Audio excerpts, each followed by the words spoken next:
Hi everyone, I am Toby from Toby's Urban Sketch, and today I want to show you a couple of really interesting things we can do to add colour to our line work, but add that colour digitally to line work that we've done in our sketchbook or on a piece of paper. But there is a really simple way we can do it. We don't have to do loads of clipping and selecting. There's just one simple setting which I want to show you, and that's what I'll do first, and then in the sort of second half of this little video I'll show you the 4 basic brushes that I will use most often for this, so you can have a sort of running start of playing with colour. So if you've ever tried to use Procreate or a similar app to touch up a bit of line work or add some colour or manipulate things a little bit, you might know that it's not quite as simple as just painting on top, because if you just paint on top in a sort of digital environment, it covers up everything. And what I want to show you is the really simple couple of settings that we can change to make it as simple as painting on top. So let's open up Procreate, and we can see here we've got our gallery. These are all the doodles and things I've been doing recently. And at the top we can start a new project with this plus, or we can import a file or a photo from our tablet. Now conveniently I've just taken a photo from my sketchbook, so if I go to photos I can open this up and you'll see we've got a photo of something from my sketchbook, just some simple line work. So now I've got my picture open, we could in theory just start painting. So if I take a blue and I sort of do some light, just a little bit of sky in here, now I take some green and do the hills. Well, what's the problem? Well, now all my line work is covered, and I know you're thinking, oh well, what you could do, change the opacity, make it smaller, zoom in lots and paint around, but you're still covering up that line work. So what's the solution? Well, if I undo all of that, the solution is very simple. What we need to do, go to this button at the top, this is layers, and all apps will have a layers button. Add a new layer.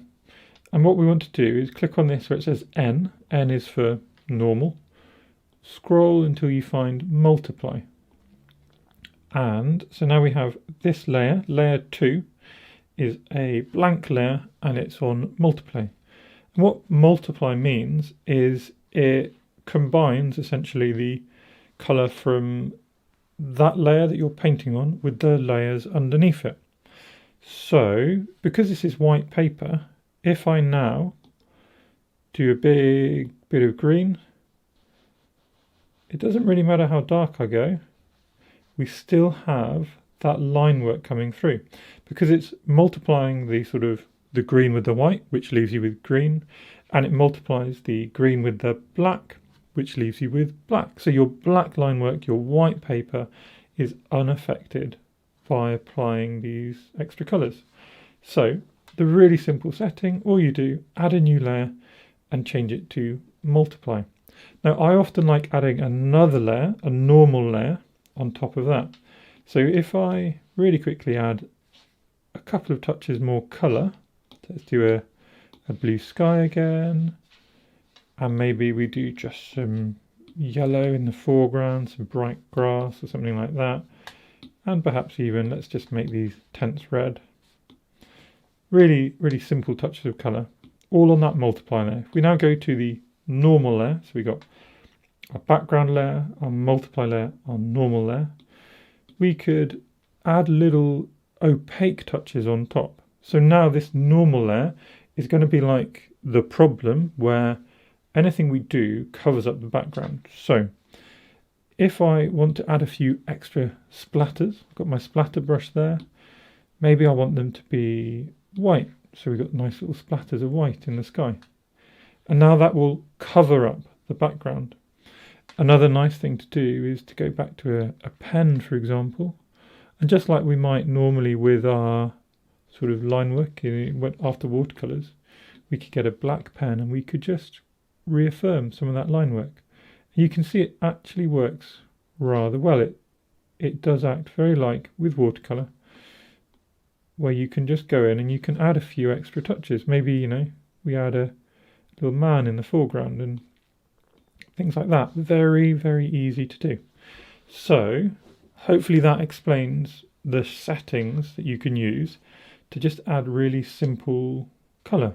Got a background layer, a multiply layer for that little fine wash of colour like you might use watercolours, and then a normal layer to add those opaque touches on the top. I thought something else useful to show you. If I just start and remove these again and start a new layer, and again I'm going to put some multiply. I just thought I'd show you the brushes, the very simple brushes I most frequently use when I'm doing things like this. So you see I've got a little set here I made just to show you the simple brushes I like using. We've got number one, a studio pen. So if I make this quite big and perhaps zoom in a little bit, studio pen could do really fine lines, but it's got a good variation if I press a little harder, a little softer. So I think it's a really nice approximation to a fountain pen. So that's the pen I like to use. I then use two different sort of what are equivalent to a watercolor wash.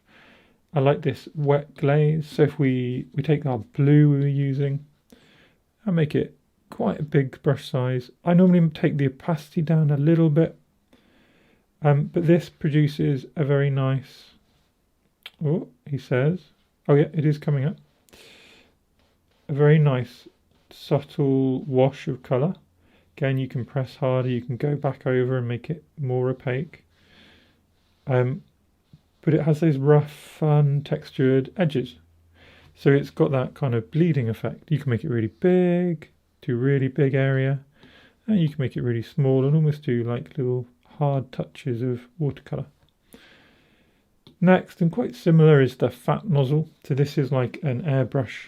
If I change to our green again, the airbrush kind of effect is a little bit more dense, a bit more opaque, but it also has, if we zoom in, these lovely splattery textures. So similar to this blue, it's not just a flat colour, it's got that splatter, it's like a cold pressed paper.